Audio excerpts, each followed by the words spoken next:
Hola, com va? Avui parlarem del moment d'enfrontar-nos a la primera part de les proves mitjà i superior de la Junta. Recordem que tant el mitjà com el superior tenen dues parts. La primera part, àrea de comprensió i estructures lingüístiques, i per a les persones que superen aquesta primera part, la segona fase d'expressió escrita i d'expressió i interacció orals, conversa, lectura, etc. Nosaltres avui parlarem d'eixa primera part.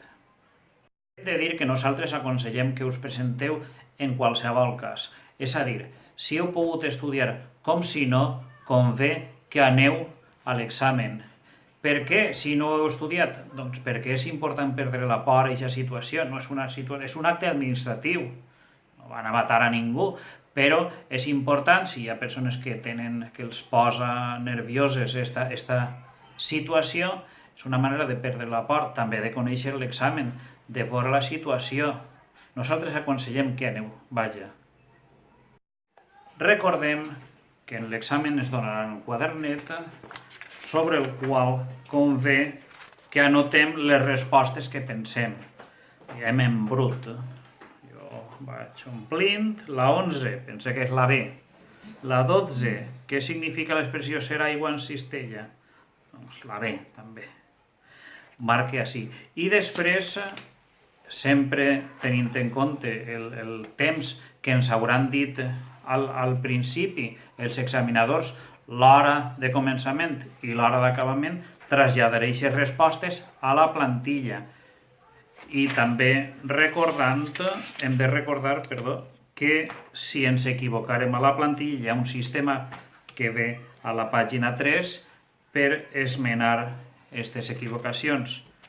Però sempre convé el que us diem, que primer escrivim així, que ens ho quedarem. Així després sabrem, quan aplegarem a casa, les respostes correctes.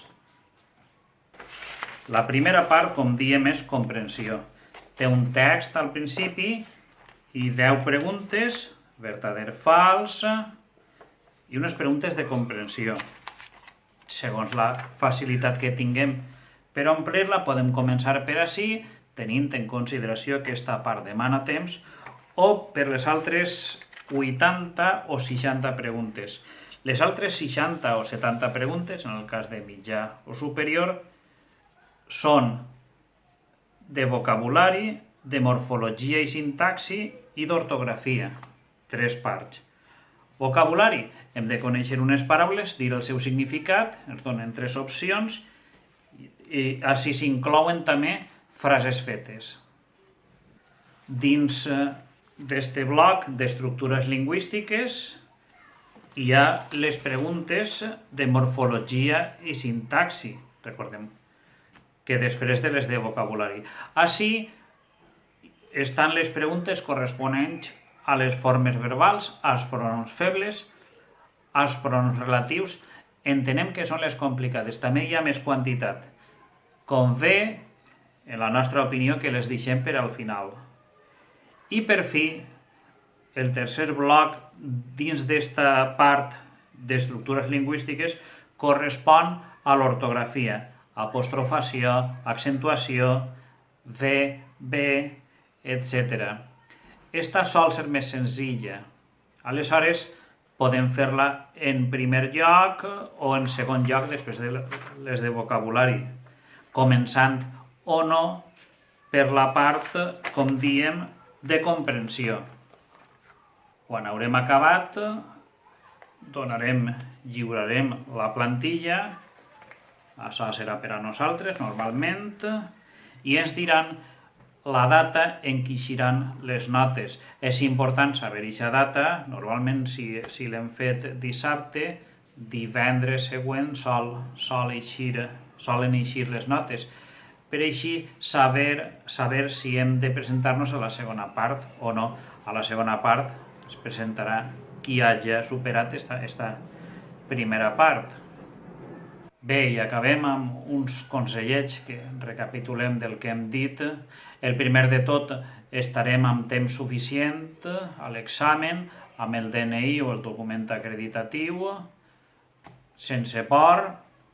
Després estarem atents a la lectura de les instruccions que faran els examinadors. Començarem per la part que ens siga més senzilla.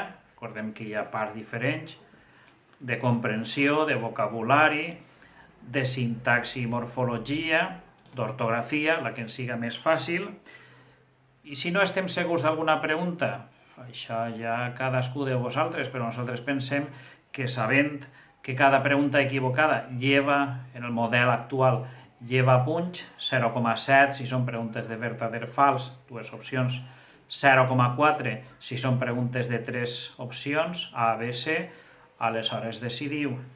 I per fi, si tenim algun dubte, preguntarem als examinadors, que recordem que són professionals del valencià, de la llengua, que segur que estaran encantats de poder ajudar-nos. Moltes gràcies per la vostra atenció i espero haver-vos servit d'ajuda. Moltes gràcies a tots i gràcies per seguir-me. Adeu.